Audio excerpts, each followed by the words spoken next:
العظيم استغفر الله العظيم استغفر الله العظيم الذي لا إله إلا هو الحي القيوم وأتوب إليه.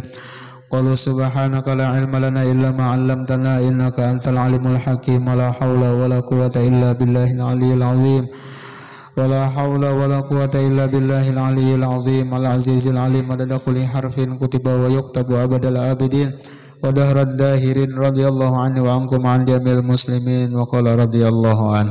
Kemudian sifat yang wajib bagi hak Allah Ta'ala daripada 20 sifat, yaitu sifat yang kelima, qiyamuhu binafsihi.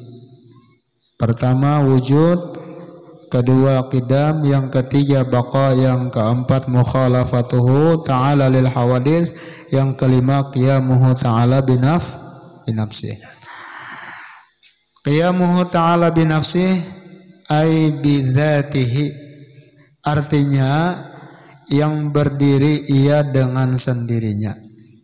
Jadi awal-awal yang wajib bagi kita, bagi manusia, yaitu mengenal akan Allah Subhanahu wa Ta'ala dengan yakin, sebagaimana yang dikatakan oleh Ibnu Ruslan di dalam Zubat, awwalu wajibin 'alal insani ma'rifatul ilahi bis tiqani. Awal permulaan yang wajib atas insan itu adalah mengenal Tuhan dengan yakin. Karena tidak sah amal ibadah seseorang terkecuali orang tersebut sudah mengenal siapa yang disembah. Kalau belum kenal orang yang disembah, maka amal ibadahnya belum sah. Ini sebagaimana yang dikatakan oleh Al-Imam Al-Ghazali di dalam kitab Al-Iqtisad fil I'tiqad. Apa ujar Imam Al-Ghazali? La tasihhul ibadah illa ba'da ma'rifatil ma'bud. Kada sah ujar sidin amal ibadah terkecuali bisa amal ibadah itu sah setelah ia ma'rifat atau mengenal akan orang yang disembah. Siapa yang disembah? Karena ibadah itu pada hakikatnya adalah mematuhi atau tunduk kepada perintah zat yang disembah. Jadi wajib kita mengetahui siapa sebenarnya Tuhan yang disembah itu. Nah, maka di antara sifat-sifat Allah yang wajib kita yakini, yaitu Allah itu qiyamuhu ta'ala binafsih. Artinya Allah Ta'ala itu berdiri dengan sendirinya. Jadi kita kawa mengenal Allah Ta'ala itu dengan sifat-sifatnya. Kita kada kawa mengenal Allah itu dengan zatnya. Kada kawa kita mengenal zat Tuhan itu. Karena ujar ulama, mengetahui hakikat zat Tuhan itu syirik. Karena bilanya tahu hakikat zat Tuhan, lalu ini mengumpamakan seperti seperti ini, berarti orang itu syirik. Karena zat Tuhan itu kada kawa diketahui kecuali Allah. Nah, beda zatnya manusia. Kita kawa mengenal zat manusia itu bisa dengan sifatnya atau dengan orangnya langsung. Allah Ta'ala ini bukan seperti hawadis, berbentuk kelihatan. Zat Allah Ta'ala ini kada nampak, kada kawa dilihat, kada kawa dicari di YouTube.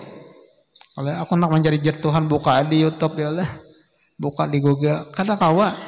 Jangankan artinya zatnya, sifat Allah pun kita kada mampu mengenal secara keseluruhannya. Karena sifat Allah ini banyak, kada terhingga dan kada terbatas jumlahnya.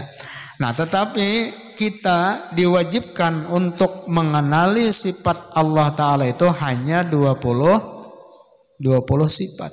Karena yang 20 ini adalah sifat zat. Jadi sifat zat ini adalah syaratul ilahiyah. Artinya menjadi syarat bagi ketuhanan. Beda dengan sifat fi'liyah, itu kadang menjadi syaratul ilahiyah. Misalnya Allah Ta'ala bersifat napa? Wujud. Wujud ini syaratul ilahiyah. Jadi syaratnya orang jadi Tuhan harus ada dahulu. Lamunnya kadada, orangnya kadada, itu kadakawa jadi Tuhan. Nah apalagi bersifat qidam, orangnya itu sedia, artinya kadada permulaannya. La awalalahu, kadada awalnya. Lamunnya Tuhan lalawanan qidam napa? Kudus baharokah, hanyar haja adanya. Lamunnya hanyar haja ada, berarti lain Tuhan. Lalu ujar ulama makna qiyamuhu ta'ala binafsi, artinya Allah berdiri dengan dirinya sendiri, yakni dengan zatnya.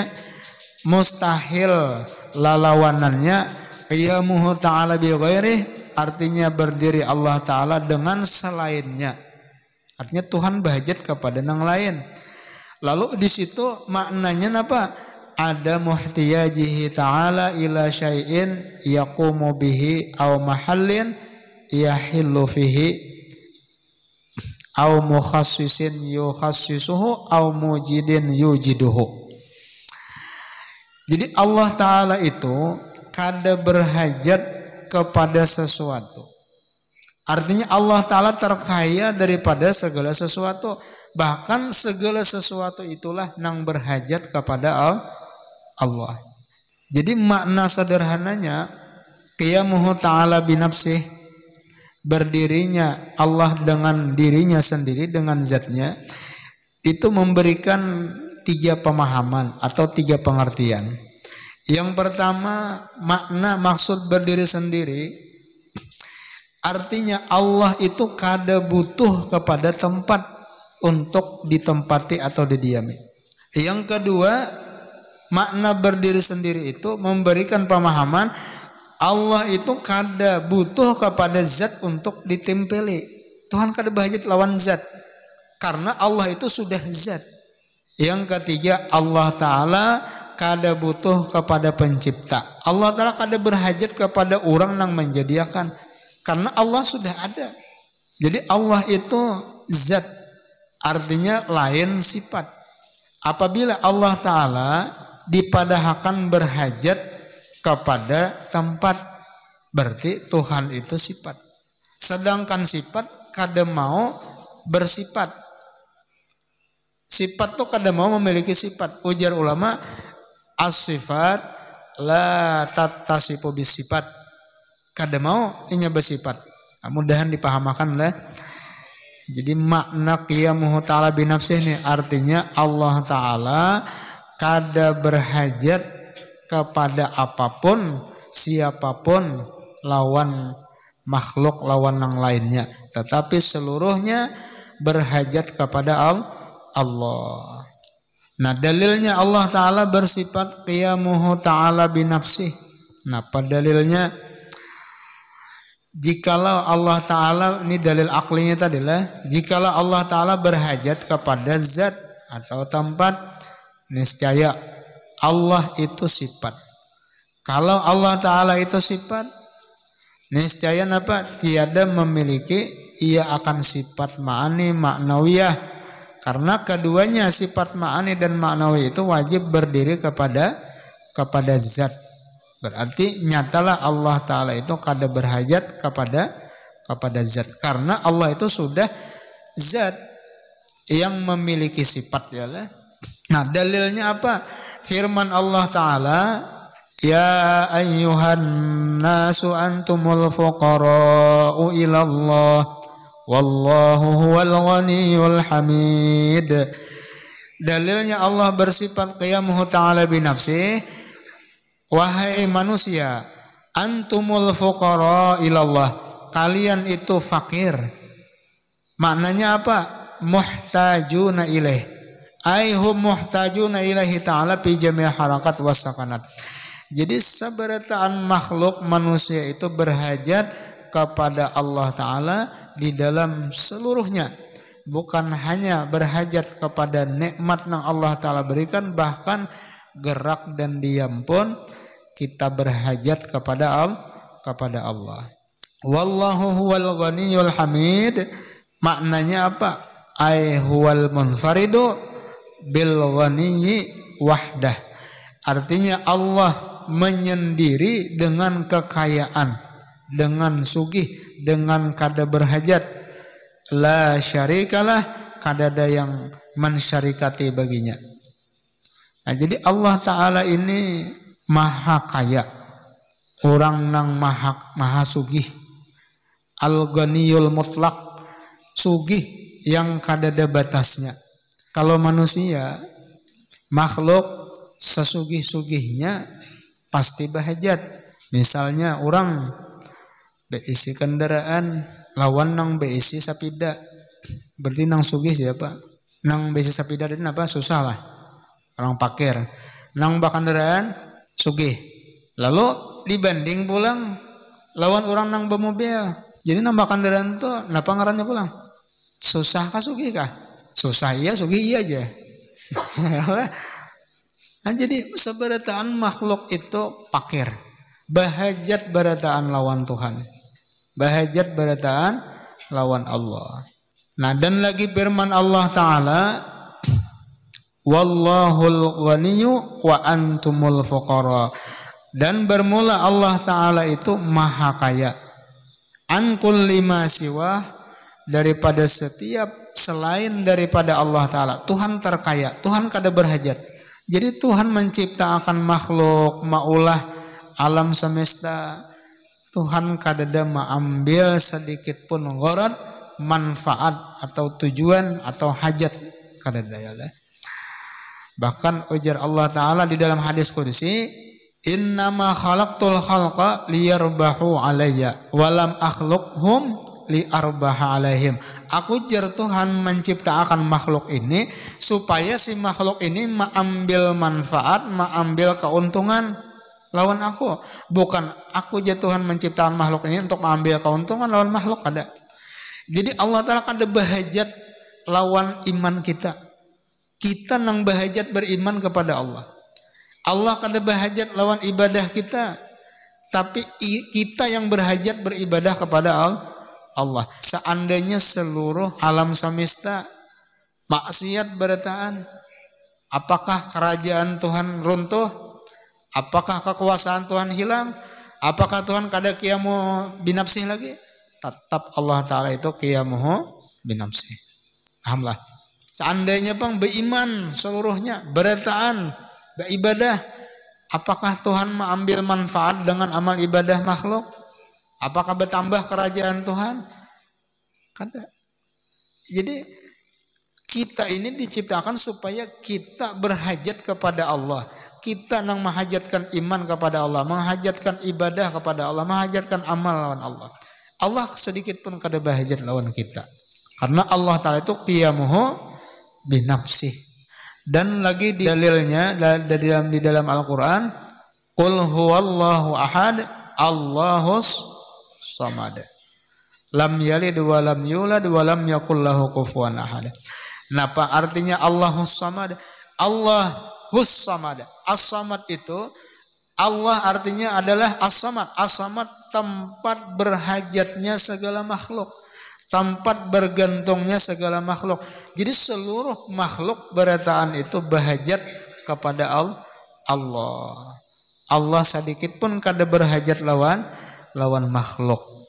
Nah, seandainya ya lah ditakuni kayak apa nih kabarnya 2022 sudah Desember nih, parak deh tahun baru habis, parak deh apabila nih kawin.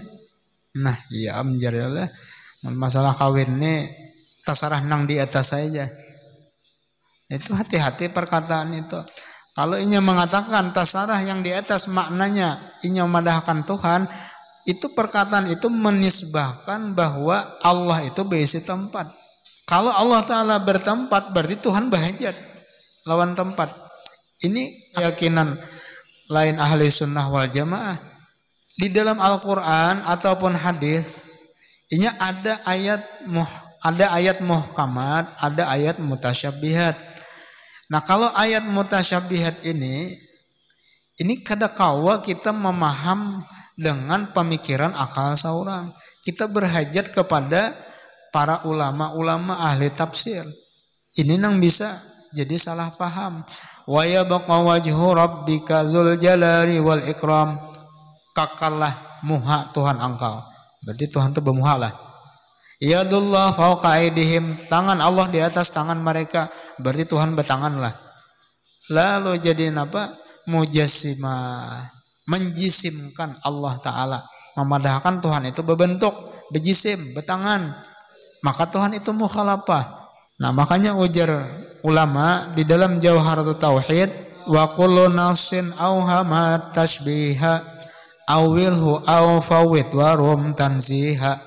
Jadi ujar sidin, setiap nas ada Al-Quran, ada hadis, tapi auhamat tashbiha yang bisa memberikan pemahaman, indikasi yang apa aja kita tasbih, yang menyerupakan itu awilhu. Nah, pemaknanya ay ihmilhu ala khilafi zahirihi. Itu ditakwilakan dulu. Jangan sampai mengumpati makna zahirnya. Au fawid warum tanziha. Jadi tujuannya apa? Untuk mensucikan Allah Ta'ala tadi. Ini ada Al-Quran, Ar-Rahmanu 'alal arsy istawa. Allah Ta'ala bersemayam di atas aras. Berarti Tuhan di aras. Nah, lamunnya Tuhan di aras, jadi nang jadi pertanyaan, aras itu makhlukkah atau lainkah? Makhluk. Kalau dipadahkan aras itu misalnya lain makhluk, berarti lain ciptaan Tuhan. Berarti kada hawadis. Bilanya kada hawadis berarti kadim. Bilanya kadim berarti tadua nang kadim. Bilanya tadua nang kadim mustahil. Nah, berarti orang nang memandang aras itu kadim kafir. Lalu misalnya dipadahkan aras itu makhluk kada kadim, itu bisa menyebabkan kafir juga. Tapi kada langsung. Bilanya memandahkan Tuhan di aras kafir juga. Kalau misalnya dipadahkan Tuhan itu di aras, sedangkan aras makhluk ada. Arti makhluk diulah, diciptakan. Kalau Tuhan bertempat di aras, yang jadi pertanyaan, sebelum aras itu diciptakan, Tuhan di mana bertempat? Karena ini memaham ayat mutasyabihat tadi. Kada mentakwil Ar-Rahmanu 'ala arsy istawa. Maksud istawa itu ya semalam apa? Menduduki, artinya menguasai. Sedangkan aras yang ganal jadi kuasai Tuhan, apalagi yang halus. Lalu ada lagi hadis Nabi, yanzilullahu kulla lailatin ila sama'id dunya hatta yabqa sulusul lail akhir. Ujar Nabi, Allah Ta'ala turun setiap malam ke langit dunia. Tiap malam turun Tuhan ke langit dunia. Apabila hina yabqa sulusul al-lail akhir, ketika tertinggal sepertiga malam. Ya kurang lebih jam 3 tadi. Nah, di sini kita kalau memahami dengan secara makna zahir hadis, Allah Ta'ala turun ke langit dunia jam 3. Itu kan masuk di akal. Jadi maksud turun itu bukan nang beikung nang turun, kada. Nang turun itu rahmatnya, bukan orangnya.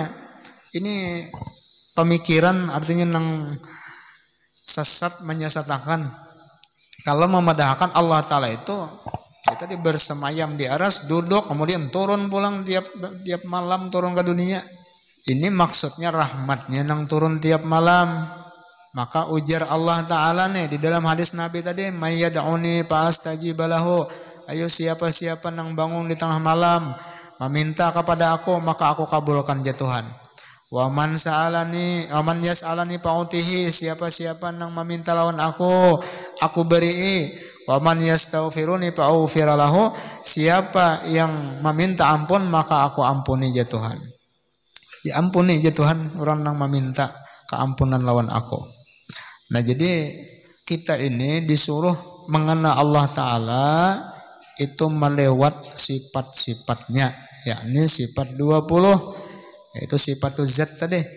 Jadi ada juga nang betakun guru 4 betakun. Kenapa? Jadi kita ini disuruh mengenal Allah dengan 20 sifat, padahal kan sifat Tuhan itu kada terhingga, kada terbilang. Kenapa cuma 20 aja? Kada 18 atau 24 kah? atau 23 kagenjel ya lah. Kenapa 20? Jadi jar guru menjawab ikamnya hendak minta berapa. Artinya yang 20 ini sudah menghimpun berataan. Jadi nang lain-lain itu masuk ke dalam sifat 20 tadi. Kita nih setiap hari beramal, beribadah, siapa nang disembah? Allah. Nah lalu kan betakon nih. Nang jadi pertanyaannya, Allah itu apakah ada? Kakak? Lalu dijawab dengan sifat nang pertama. Apa jawabannya? Allah Ta'ala itu wujud. Jawabannya ya Allah itu wujud. Lawan dari dalilnya. Lalu lamunnya Allah Ta'ala itu wujud, adanya itu mulai apabila? Sejak kapan wujud Tuhan itu? Lalu apa jawabannya? Allah Ta'ala itu qidam. Adanya Tuhan itu kadada awalnya. Dasar sudah ada mulai bahari, ada dah. Kada pemulaan. Lalu bertakon pulang. Lamun Allah Ta'ala itu ada dan kadada permulaannya, sampai apabila Tuhan ini adanya? Sampai kapan Tuhan ini ada? Kenapa jawabannya? Tuhan itu bako. Tuhan itu kekal. Tuhan itu abadi. Tuhan itu kadada kesudahannya. Lamunnya Allah Ta'ala itu ada, kada pemulaan, kadada kesudahannya, artinya kekal. Misalnya nih Allah. Lalu Tuhan itu seperti apa? Pertanyaannya bang, Tuhan itu nang kayak apa? Jawabannya apa? Jawabannya mukhalafatuhu ta'ala lil hawadis. Tuhan itu kadada perumpamaannya, kada kawa diumpamakan. Bilanya kamu mau umpamakan Allah Ta'ala berarti lain loh. Lamunnya Allah yang bersifat wujud, kidam, baka, mukhalafah hawadis, ya lah. Di mana duduknya? Jawabannya apa? Qiyamuhu ta'ala binafsi. Artinya Allah Ta'ala itu berdiri dengan sendirinya, kada berhajat, kada memerlukan, kada butuh lawan tempat. Lamunnya Allah tadi nang bersifat wujud, Allah tuh ada, kada ada permulaannya, kemudian kekal pulang, kada ada sasamaannya, mukhalafah nih, kemudian berdiri dengan sendirinya, qiyamuhu. Lalu pulang pertanyaannya, Allah itu berapa ikung? Banyakkah? Jawabannya apa? Wahdaniyat. Itu kan sambungannya insyaallah dulu ya, sifat wahdaniyat. Jadi artinya kita mengenali itu melewat sifat-sifatnya. Man arafallaha bi annahu ta'ala ghaniyun istaghna min an kulli syai. Orang yang sudah mengenal bahwa Allah Ta'ala bersifat kaya, maka inya terkayalah hatinya daripada segala sesuatu. Artinya kada berhajat lagi lawan yang lain, kada berhajat lagi lawan makhluk. Karena inya tahu makhluk ini lemah juga, makhluk ini dhaif juga. Nang maha kaya itu adalah Allah. Ya ujar Luqmanul Hakim ya Allah. Aku sih kada pernah merasakan sesuatu yang pahit di antara segala yang paling pahit selain berharapnya hati kepada makhluk. Karena bilanya berharap hati ini kepada makhluk pasti kecewa, pasti sakit hati. Kenapa? Karena nang diharapi ini orangnya kada kaya, nang diharap ini orangnya pakir juga, nang diharapnya orangnya dhaif, lemah juga. Nah maka janganlah jersidin berharap kepada selain Allah. Jadi harapan itu taruh hanya kepada Allah, karena Allah nang maha kaya, yang maha sugih. Jadi jangan berharap hati ini lawan makhluk. Mudah-mudahan diberikan pemahaman ya lah, bahwa kita mengenali Allah dengan melewat sifat-sifatnya. Nah jadi qiyamuhu ta'ala binafsi ini adalah memberikan pemahaman bahwa Allah Ta'ala itu kada berdiri kepada zat orang lain, kepada diri orang lain kada. Jadi berdirinya itu bizatihi, dengan zatnya seorang. Ya, apabila orang sudah mengenal, mengetahui dengan yakin bahwa Allah Ta'ala qiyamuhu ta'ala binafsi, artinya kada berhajat dengan apapun, maka kita beretikat yang demikian itu akhlaknya apa? Yaitu kita memperbanyak doa, kasratud doa, memperbanyak meminta kepada Allah. supaya nampak kita ini fakir. Allah nang maha kaya. Jadi amalannya sifat qiyamuhu ta'ala binafsi, yaitu memperbanyak berdoa meminta kepada Allah. Dan hati kita merasa fakir, berhajatnya hanya kepada Allah. Ujar Ibnu Athaillah As-Sakandari, faqatuka laka zatiyatun. Artinya rasa perlu atau berhajatmu kepada Tuhan itu merupakan adalah suatu tabiat manusiawi. Jadi berataan pasti kita nih berhajat lawan Tuhan. Makan, minum, guring. Ya, kalau bahkan bergerak berdiam pun kita berhajat lawan Tuhan. Karena munnya Tuhan kada memberi izin kada kawa. La tataharak dzarratun illa biiznillah. Kada kawa bergerak ya lah. Nah, jadi banyak-banyak meminta, banyak-banyak berdoa lawan Tuhan. Bahkan Allah Ta'ala itu himung, senang melihat hambanya itu berdoa meminta lawan Tuhan. Bahkan disuruh, ud'uni astajib lakum. Ya Tuhan, mintai aku nih. Maka Allah Ta'ala ini bilanya dimintai astajib lakum, mengabulkan. Beda lawan makhluk manusia, sasugih-sugihnya manusia, sakaya-kayanya, mintai pertama kada apa-apa dahulu. Yang kedua, ampih tak kureh. Mintai pulang nang ketiga, mancileng mata. Intai nang keempat bemamayam. Nah, lain Allah Ta'ala dimintai pertama himong, kedua himong, ketiga. Semakin banyak semakin himong, itu Allah Ta'ala. Lain manusia, makin banyak makin bemamai. Lalu ada sahabat, ujar sahabat, qila ya Rasulullah, ayu doa asma, qala jawful lail al-akhir wa duburus salawati al-maktubat. Ujar sahabat, ya Rasulullah, doa apa nang paling didengar Tuhan, yang paling mustajab apabila? Ujar Allah, ujar Nabi, doa yang mustajab didengar oleh Allah itu nang sangat kabul, yaitu pada jawful lail akhir, di sepertiga malam. Yang kedua, waduburus salawatil maktubat, setelah habis sembahyang.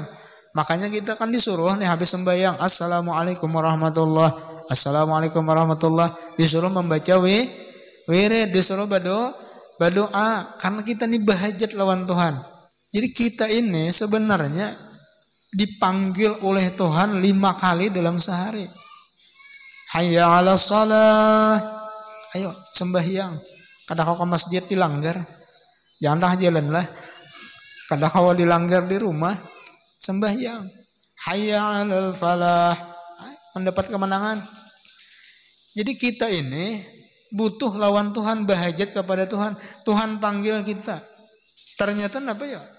Kita meninggalkan sembahyang. Sembahyang cuma kada berdoa, kada berwirid.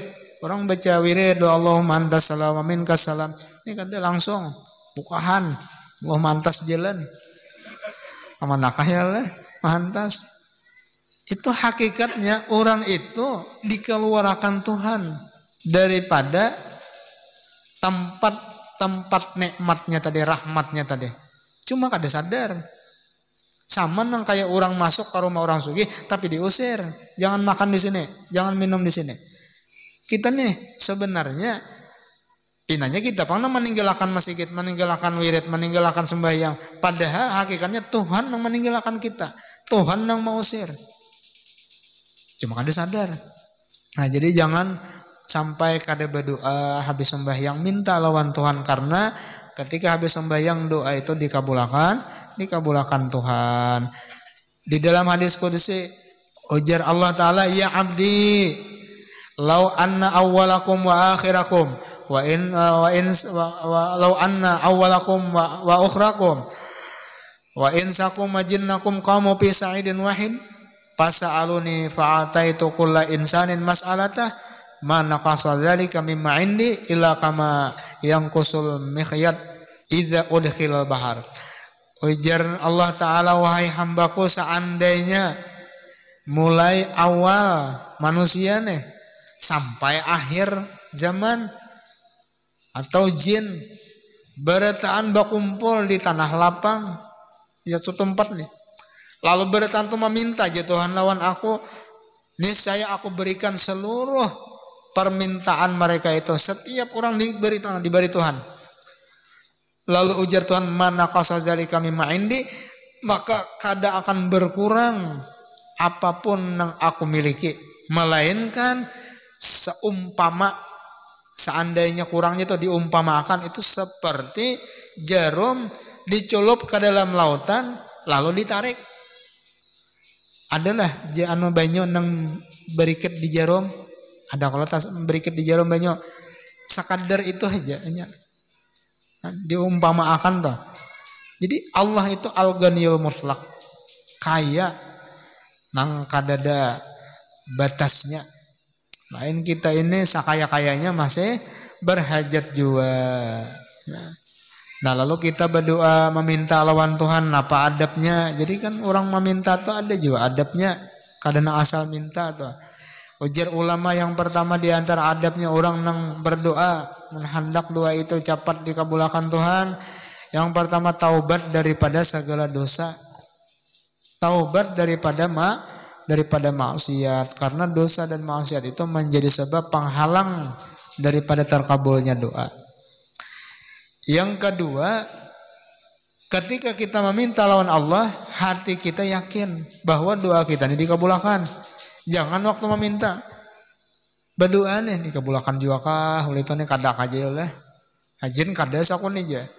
Udah Allah wa antum muqinun bil ijabah. Minta lawan Tuhan, yakin dikabulkan. Yang ketiga, apa adabnya? Hati kita harus khusyuk, hudur, tadarru lawan Tuhan. Artinya dia sebujur-bujur meminta lawan Tuhan. Yang keempat, makanannya halal, minumannya halal. Karena makanan dan minuman yang haram ini termasuk salah satu penghalang daripada terkabulnya doa. Yang kelima, adabnya memulai meminta lawan Tuhan itu memuji dahulu, bersalawat dahulu lawan Nabi, karena hanya ditutup dengan pujian salawat pulang.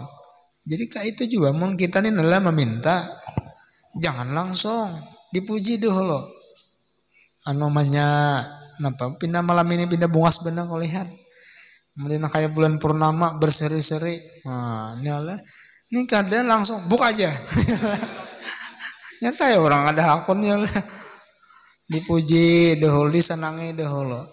Binian kayak itu juga lah. Anu abahnya ulun lihat di kampung nih, kada dasarnya nang gagah ganteng kayak pian nih. Mana pemurah orangnya pulang ya lah. Baik benar, pokoknya untung benar pang dah ulun nih. Talaki lawan pian. Napa gerang jenang laki? Anu aja malam besok pasar bang ya. Nah, karena sudah dipuji itu masuk pujian dia. Ayo jangan laki pilih ha. Karena aku membiarkan. Membiarkan lah. Dipuji dulu Tuhan tuh dipuji. Alhamdulillah segala puji milik pian ya Allah ya Allah. Nah, dipuji Tuhan dulu, pian yang maha kaya, pian yang maha misalnya napa pemurah, pengasih, penyayang. Hanya meminta. Nah, apalagi adabnya yang keenam, bertawasul kepada para nabi-nabi, para aulia, orang-orang soleh. Karena kita ini ahli sunnah wal jamaah, bertawasul itu disuruh. Tawasul itu disuruh. Nah, ya ada orang-orang yang kada mau bertawasul, ya bubuhan wow tadi. Kada mau ya leh. Kada boleh bertawasul ke kuburan. Haram hukumnya, harus minta lawan Tuhan. Lamunnya misalnya gering sakit tuh lah, kada usah dibawa ke rumah sakit, bisa dibawa ke dokter. Bapak minta sambuhakan lawan dokter, langsung lawan Tuhan aja. Kada jar, aku tuh perantara aja, dokter aja, namanya menyembuhkan Tuhan juga. Nah iya, kayak Tuhan juga. Kita itu datang kepada makamnya orang wali, orang soleh, bukan meminta lawan kuburan. Oh kubur, minta kubur, kada kayak itu. Ini wasilahnya, perantaranya. Karena orang wali, orang soleh ini orang nang dekat lawan Tuhan. Kita ini orang jauh, orang nang kada kenal lawan Tuhan. Jadi perantara orang dekat inilah nang menyampaikan permintaan kita. Pian patuh lawan bupati lah. Hendak bilang ke rumah sidin, langsung mengunyur masuk ke rumah. Si ngapain nggak ditangkap orang? Kayak apa caranya supaya kita nih kawa masuk ke dalam rumah si Den? Cari orang nang patut, orang nang patuh, orang nang kenal. Ajudan si Den siapa? Oh si Ano. Minta bawa kawa tuh masuk. Itu ngaruhnya bawa silah, betawasul, beperantara. Tuhan aja gini lah menyuruh betawasul, pa betagu ilaihil wasilah. Ujar Nabi Musa, ya Allah ya Rabbi, ulun sakit gigi nah. Ujar Tuhan, tuh ambil rumput anu, dimamah dimakan, rumput perantaranya. Lalu imbah diambil Nabi Musa, dimakan ampi sakit gigi. Kada lawas ya Allah sakit gigi pulang. Hancap baik pulang mencari rumput tadi, makan nah. Mbah mamah bertambah sekalinya. Bebanget. Lalu belepor ya Allah ya Rabbi kenapa nih? Samalam ampih, ini kenapa jadi bebanget? Ujar Tuhan samalam bepadah, ini kada. Artinya nang mawagesakan tuh Allah. Kada nang rumput tadi bang, lain ubat tadi kada. Itu wasilahnya, perantaranya. Itu sabab, ngaran sabab itu bisa hasil, bisa kada. Garing.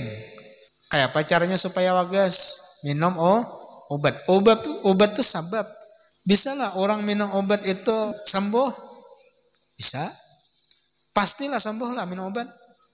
Kada pasti karena ada orang minum obat nang sakit tadi bukan sembuh, bertambah parah. Itu sabab aja. Nang menyembuhkan tuh tetap Allah.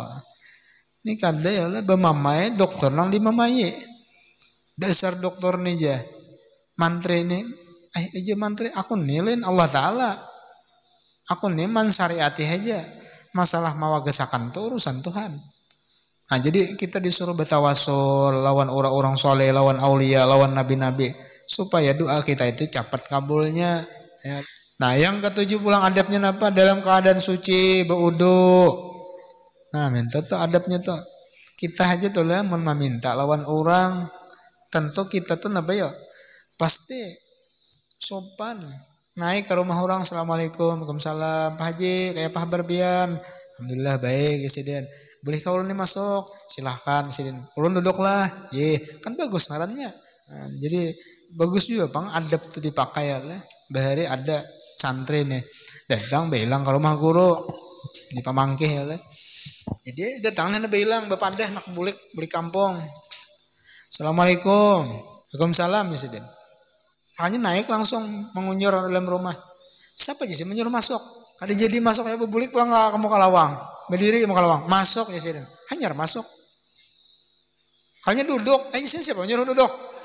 Maksa berdiri biasa. Duduk di sini. Hanyar duduk. Orang bahari ya, malah jari akhlak, malah jari adab ya. Ada juga nang datang bilang lawan guru. Jadi diulahkan sidin banyak. Minum aja sidin. Iya. Kan minum. Pandiran minum ya siden sampai 3 kali dikiosin aja siden bawa aja banyak untuk dapur beli kakan artinya mesti ada 3 kali itu disuruh kada di meminum berarti kada hendak cuma pian le mentakanan nang besi paguruannya orangnya wali majazo pulang mau uji bener lawan murid mun nyak tahan lulus bilanya kada ya nanti kipa itu lain wah ini murid mau uji paguruan abelek ya lah. Bahari almarhum ayah guru syukur tuh le. Jadi sidin itu mengaji lawan guru Anang Syarani Arif, seorang muhadis. Jadi datang nih, disuruh sidin datang habis zuhur tengah hari. Datang ke rumah, sampai ke rumah, kali buka sin lawang. Tahu ya sini ada di luar, kali buka. Dok, maha berdiri mahadangnya. Sampai asar. Sampai orang nang parak maghrib ayat sudah paling setengah jam lagi maghrib ayat sudah padahal mendatangi mulai karaton ke mendengar kampung Balai itu lumayan berapa pal jauhnya tapi jalan aja imbah dibuka sin lawang parayan lah sih den libur esok aja boleh esok kayak itu pulang kalau pang mah anggap kada menglah ini sama sapalih lah dasar guru nih mana mandak otak aja. Orang mun parah itu mulai tadi deh madahi. Ulun bisa juga pian diuji paguruan. Habib pang orangnya lah. Biar kada Habib tetap aja kada marah juga. Jadi Nak belajaran lawan sidin belajaran. Jadi kada di kawari sidin nih. Itu dokai mah hadangi 2 jam mah hadangi pian ya lah. Imbah keluar sini parayan di sidin libur aja sih. Boleh kah? Kalau bang mah anggap kada datang aja pulang. Mun sapale sakoleh orang bakal aja nah. Bisa pemamai lah peguruannya lah. Diuji ya lah. Orang behar itu diuji. Guru Saman Mulia tolak mengaji ke Makkah. Mengaji ke Makkah belajar lawan guru Saifullah Turki. Jadi bilanya datang belajar ngana. Orang belajar nah. Jadi guru Saman Mulia mamarina abah guru sekumpul. Dibuat sidin kan dalam WC, dikunci sidin mulai luar. Mau dalam WC, betonton orang belajar bukai, boleh kisah nanyar, boleh.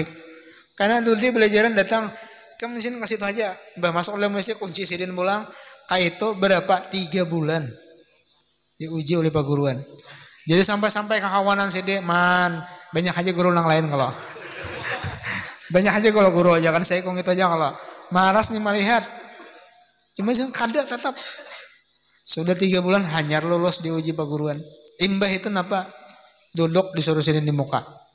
Ujar guru kayak apa? Saman mulai kah? Inggih guru mulai, hanyar mulai. Belajar guru saman kada mulai. Imbah tuntung bulikan orang berudi mana? Imbah tuntung berudi napa? Makanan dulu. Imbah makan diamploki bulik pulang amplok. Nah, cuma lulus pang ujiannya dahulu. Bilang linyak dulu. Nang ini hanya sekali ya lah. Langsung ampih ya lah. Dia lagi belajar dari situ ya lah. Gurunya kayak tuan ya lah. Nah, gurunya disalahkan. Intinya ya lah. Jadi kita ini sebagai murid, kayak apapun bujurnya tetap kita nih merasa salah di hadapan perguruan. Kayak apapun guru tuh sekalipun salah, tetap kita menganggap guru tuh bujur. Itu akhlak dalam tasawuf kayak itu. Kata syekh itu khairun min sawabil murid. Tasalahnya guru itu lebih baik daripada bujurnya murid. Karena ketika si murid ini merasa benar, merasa bujur, ini timbul ujub, sombong lainnya. Nah, jadi dididik hati si murid itu jangan sampai merasa bujur. Jadi seorang ini bilanya salah terus, di mana hendak ada ujub, sombong. Orang salah. Orang dahulu teman apa aja kita mau uji lawan murid. Nah, lain pang wayah ini. Murid nang mau uji lawan pak guruan. Duduk guru di kelas menghadangi murid mana harus yang di tangan siapa nang dilajari inilah. Nah apalagi diantaranya ada kurang meminta berdoa lawan Tuhan menghadap kiblat. Nah itu tuh adabnya lah menghadap kiblat. Yang ke-9 mengangkat kedua tangan. Jadi mengangkat tangan ini sunat hukumnya karena Rasulullah itu ketika berdoa mengangkat tangan. Ujar sahabat, aku kada pernah melihat Nabi itu ketika berdoa kecuali Nabi itu mengangkat tangan. Kenapa jadi mengangkat tangan? Bukan Tuhan itu di langit kan adalah pang meminta ke langit ya. Karena kiblatud doa as-sama. Langit itu kiblatnya doa. Jadi orang meminta tuh nih telapak tangannya nih ke atas karena langit itu jadi kiblat. Orang sembahyang tuh ke mana kiblatnya? Ka Baitullah lah, Makkah lah. Di Makkah ka Tuhan berdiam. Kada kalau karena itu kiblat sembahyang. Kita nih meminta kiblatnya di mana? Di langit. Karena langit itu as-sama mahalur rahmat, tempat turunnya rahmat. Jadi kita meminta jadi berdoa itu boleh dirapatakan tangan, boleh diranggang Kak. Nah, berdoa ya lah, boleh berapat ini, boleh ranggang. Amintangi dada. Kalau hajatnya pindah panting bener naik kan sedikit. Amintangi bahu. Jadi orang bakun itu sunat amintangi bahu berdoa. Atau misalnya hajatnya penting benar, naikkan lagi. Bahkan Rasulullah pun berdoa pernah dilihat oleh sahabat nampak nih putihnya katiak Nabi nih. Nah, terbuka kelihatan tinggi mangkat. Kita lah mangkat minta hirang kawan. Jadi adabnya atau minta ya Allah. Nah, ini putihnya ke langit ya lah. Kadang kayak itu. Ya nang kayak itu, bibirnya bang rajin nilai berdoa. Amin ya Allah. Ada nang sambil mencabut bulu hidung berdoa. Kayak apa? Nak kabul doa ya Allah. Berdoa sambil mencabut bulu hidung. Tong baca apa panjang juga ya Allah. Amin. Jangan sentuh aja menarik ya Allah. Karena sabalah kaburit pulang lah begero. Adabnya ya Allah kada sesuai masih. Kita aja misalnya minta orang di hadapan sampai menarik bulu hidung ya minta panganan aja ya. Ajar orang ini ya Allah. Anak banyak memberi timbul kali jadi. Jadi adabnya kita lawan Tuhan meyakini Allah bersifat qiyamuhu ta'ala binafsih, banyak-banyak meminta, banyak-banyak berdoa kepada Allah dan hati kita berhajatnya hanya kepada Allah. Jangan berhajat kepada makhluk. Lawan Tuhan aja berhajat kita. Insya Allah kita kada akan kecewa, kada akan sakit hati. Karena bilanya berhajat lawan makhluk pasti sakit hati. Kita berhajat lawan Tuhan karena Allah nang maha kaya. Bisa aja Tuhan karena membuka akan mengetuk hati-hati orang nang sugih, orang nang berduit, orang nang dibuka akan Tuhan untuk menolong membantu gasan di jalan Allah. Bisa aja. Kadosa nang kita artinya berharap, apalagi diberi harapan nih, pas tati harap. Ini biasa ganal was-wasnya biar nih kalau untuk akhirat tuh ganal. Kita nih misalnya tuh lah, BC dia 1 juta nah, berniat sudah nih hendak membuat kadalam masjid. Atau hendak membuat misalnya ke langgar atau misalnya ke majelis kena aja esok aja ya Allah tengah hari besokan tuh berubah pikiran dah memaitihi majem 1 jutanya sebanyak bener ya Allah separuhnya gitu ya Allah setengahan separuh hilang dah karena jam 10 sebanyak masih ini aja ya Allah kurangnya separuh lagi ya nanti tinggal 5.000 aja tuh kan banyak wah-wasnya hantunya tuh banyak bener. Jadi ujar ulama, lamunnya Allah Ta'ala berikan geritik hati untuk kebaikan, capati menggawe sebelum geritik itu kebaikan itu dihilangkan Tuhan dari hati ya Allah. Ya mudahan artinya kita ini dibukakan Tuhan taufik hidayah berataan ya Allah. Kawa ma'amalakan. Karena Tuhan itu sangat senang lawan orang-orang nang pamurah. Ya. Apa as-sakhiyu habibullah. Tetalnya orang pamurah itu habibullah, kakasih Tuhan. Walau kana jahilan. Biar orangnya kada sakulah mamondok, kada alim ya Allah, cuma pemurah. Itu disayangi Tuhan, kakasih Tuhan. Nah, nang alih ini ya tadi nang pamalar. Cuma ada lagi nang lebih dahsyat daripada pamalar. Orang nang mamalarakan ampun orang lain. Itu paling parah tuh. Inya sudah kada membantu, kada menolongi, kada memberi, orang nah hendak memberi dipalarakan. Kaman aja tuh minta membawa amplop. Ya nih hendak menyumbang kanu aja. Berapa? 1 juta. Maka banyakan itu ada usaha banyakan 1 juta tuh. Ampun orang dipelarakan. Asali variabel. Paling parah manusia tuh deh. Nah, kemudian sifat yang keenam insyaallah karena akan datang sifat wahdaniyat pulang. Mudahan dipahamakan kaum amalakan berataan, sehat panjang umur, murah rezeki dan dikabulkan segala hajat. Wafat dalam keadaan husnul khatimah. Nah, ala haziniyah wa ila hadratin nabi al-fatihah. Allah minasyaitonir rajim. Bismillahirrahmanirrahim. Alamin maliki yaumiddin. Iyyaka na'budu wa iyyaka nasta'in. Ihdinas siratal mustaqim. Siratal ladzina an'amta 'alaihim ghairil maghdubi 'alaihim waladdallin. Amin. Alladzina